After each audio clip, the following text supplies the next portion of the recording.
Hi ಎಲ್ಲರಿಗೂ, ಹೇಗಿದ್ದೀರಾ? ಎಲ್ಲ ಚೆನ್ನಾಗಿದ್ದೀರಾ ಅನ್ಕೋತೀನಿ. ನಾನಿವತ್ತು ಮದುವೆ ಮನೆಗಳಲ್ಲಿ ಮಾಡುವಂಥ ಕಡಲೆ ಮತ್ತು ತೊಂಡೆಕಾಯಿಯನ್ನು ಹಾಕಿ ಪಲ್ಯನ ಮಾಡ್ತಾ ಇದ್ದೇನೆ. ಬನ್ನಿ ಹೇಗೆ ಮಾಡೋದಂತ ನೋಡೋಣ. ನಾನಿಲ್ಲಿ 200 ಗ್ರಾಮ್ನಷ್ಟು ಬಿಳಿ ಕಡಲೆಯನ್ನು ತಗೊಂಡಿದ್ದೇನೆ. ನೀವು ಇದರ ಬದಲು ಕಪ್ಪು ಕಡಲೆಯನ್ನು ಕೂಡ ಯೂಸ್ ಮಾಡ್ಬೋದು. ಇದನ್ನು ನಾನು ರಾತ್ರಿ ನೆನೆ ಹಾಕ್ತಾ ಇದ್ದೇನೆ ಬೆಳಿಗ್ಗೆ ಪದಾರ್ಥ ಮಾಡಲಿಕ್ಕೆ. ಪಾತ್ರೆಗೆ ಸ್ವಲ್ಪ ನೀರನ್ನು ಹಾಕಿ ನೆನೆ ಹಾಕ್ಕೊಳ್ಳಿ. ಕಡಲೆ ಜೊತೆ ಸ್ವಲ್ಪ ತೊಂಡೆಕಾಯಿಯನ್ನು ತಗೊಂಡಿದ್ದೇನೆ. ಇನ್ನು ಇದನ್ನು ಚೆನ್ನಾಗಿ ತೊಳೆದು 4 ಪೀಸಾಗಿ ಕಟ್ ಮಾಡಿಕೊಳ್ಳಿ. ಪೀಸ್ ಮಾಡಿ ತಗೊಂಡಿದ್ದೇನೆ. ಇನ್ನು ಇದಕ್ಕೆ ಮಸಾಲವನ್ನು ರೆಡಿ ಮಾಡುವ. ಪ್ಯಾನ್ಗೆ ಸ್ವಲ್ಪ ಎಣ್ಣೆನ ಹಾಕ್ತಾ ಇದ್ದೇನೆ. ಇದಕ್ಕೆ 15 ಬ್ಯಾಡಗಿ ಮೆಣಸನ್ನು ಹಾಕ್ಕೊಳ್ಳಿ. ಮೆಣಸನ್ನು ಹೆಚ್ಚು ಕಡಿಮೆ ಹಾಕೋಬಹುದು. ಚೆನ್ನಾಗಿ ಫ್ರೈ ಮಾಡಿಕೊಳ್ಳುವ.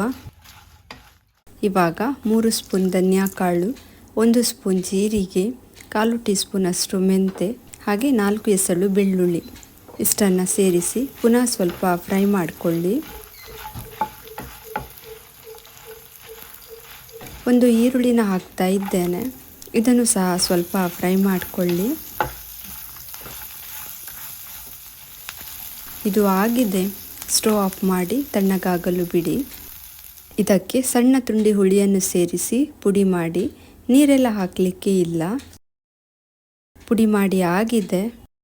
ಪ್ಯಾನ್ಗೆ ಅರ್ಧ ಕಡಿ ಕಾಯಿ ತುರಿ, 1/4 ಸ್ಪೂನ್ ಅರಿಶಿನ, ಹಾಗೆ 1 ಎಸಳು ಕರಿಬೇವನ್ನು ಹಾಕಿ ಸ್ವಲ್ಪ ರೋಸ್ಟ್ ಮಾಡಿಕೊಳ್ಳಿ.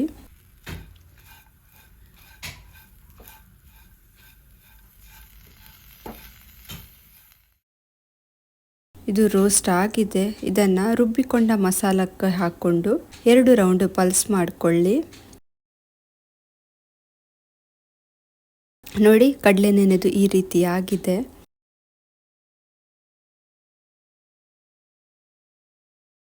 ಇನ್ನು ಇದನ್ನು ಬೇಯಿಸಲಿಕ್ಕೆ ಇದೆ. ಕುಕ್ಕರ್ಗೆ ಹಾಕ್ಕೊಳ್ಳಿ. ಸ್ವಲ್ಪ ನೀರು ಹಾಗೆ ಉಪ್ಪನ್ನು ಸೇರಿಸಿ ಕುಕ್ಕರ್ನಲ್ಲಿ 3 ರಿಂದ 4 ವಿಸಿಲ್ ತೆಗೆಯಿರಿ. ಹಾಗೆ ತೊಂಡೆಕಾಯಿಯನ್ನು ಸ್ವಲ್ಪ ನೀರು ಹಾಗೆ ಉಪ್ಪನ್ನು ಸೇರಿಸಿ ಬೇಯಿಸ್ಕೊಳ್ಳಿ. ತೊಂಡೆಕಾಯಿ ಬೇಗನೆ ಬೆಂದ್ಬಿಡುತ್ತೆ. ಇದು ಬೆಂದಿದೆ. ಸ್ಟವ್ ಆಫ್ ಮಾಡಿಕೊಳ್ಳಿ. ಬಾಣಲೆಗೆ ಸ್ವಲ್ಪ ಎಣ್ಣೆನ ಹಾಕ್ತಾ ಇದ್ದೇನೆ. ಇದಕ್ಕೆ 1/4 ಸ್ಪೂನ್ ಸಾಸಿವೆ, 5 ಎಸಳು ಜಜ್ಜಿದ ಬೆಳ್ಳುಳ್ಳಿ, ಪಲ್ಸ್ ಮಾಡಿಕೊಂಡ ಮಸಾಲನ ಹಾಕಿ ಸ್ವಲ್ಪ ಫ್ರೈ ಮಾಡಿಕೊಳ್ಳಿ. ನಾನು ಕೇವಲ ಬಿಳಿ ಕಡಲೆಯನ್ನು ಮಾತ್ರ ಉಪಯೋಗಿಸಿ ಪಲ್ಯನ ಮಾಡಿ ತೋರಿಸಿದ್ದೇನೆ. ನೀವು ನೋಡಿಲ್ಲ ಅಂದರೆ ಚಾನೆಲ್ನಲ್ಲಿ ಚೆಕ್ ಮಾಡಿ. ಇವಾಗ ಇದಕ್ಕೆ ಬೇಯಿಸಿಕೊಂಡ ಬಿಳಿ ಕಡಲೆ ಹಾಗೆ ತೊಂಡೆಕಾಯಿಯನ್ನು ಹಾಕ್ಕೊಳ್ತಾ ಇದ್ದೇನೆ.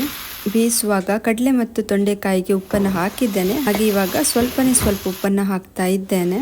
ಚೆನ್ನಾಗಿ ಮಿಕ್ಸ್ ಮಾಡಿಕೊಳ್ಳಿ. ಯಾವಾಗಲೂ ಒಂದೇ ಟೈಪ್ನ ಪಲ್ಯನ ಮಾಡ್ತಾ ಇದ್ದರೆ ಈ ಥರ ಒಮ್ಮೆ ಮಾಡಿ ನೋಡಿ. ಇದನ್ನೇ ನೀವು ಪದೇ ಪದೇ ಮಾಡ್ತೀರಾ, ಅಷ್ಟು ಚೆನ್ನಾಗಾಗುತ್ತೆ. ಟೇಸ್ಟ್ ಮಾಡಿ ನೋಡೋಣ ಹೇಗೆ ಬಂದಿದೆ ಅಂತ. ತುಂಬಾ ಟೇಸ್ಟಿಯಾಗಿದೆ ಪಲ್ಯ.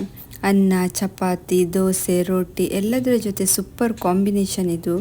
ಖಂಡಿತ ನೀವು ಸಹ ಈ ರೆಸಿಪಿನ ಟ್ರೈ ಮಾಡ್ತೀರಾ ಅನ್ಕೋತೀನಿ. ಇದು ಇವತ್ತಿನ ರೆಸಿಪಿ ನಿಮಗೆ ಇಷ್ಟ ಆಗಿದೆ ಅನ್ಕೋತೀನಿ. ಇಷ್ಟ ಆದರೆ ಪ್ಲೀಸ್ ಒಂದು ಲೈಕ್ ಮಾಡಿ, ನಿಮ್ಮ ಫ್ಯಾಮಿಲಿ ಫ್ರೆಂಡ್ಸ್ಗೆಲ್ಲ ಶೇರ್ ಮಾಡಿ, ಹಾಗೆ ಸಬ್ಸ್ಕ್ರೈಬ್ ಮಾಡೋದನ್ನು ಮರಿಬೇಡಿ. ಮತ್ತೆ ಸಿಗ್ತೀನಿ ಒಂದು ಹೊಸ ರೆಸಿಪಿಯೊಂದಿಗೆ. ಅಲ್ಲಿ ತನಕ ಬಾಯ್.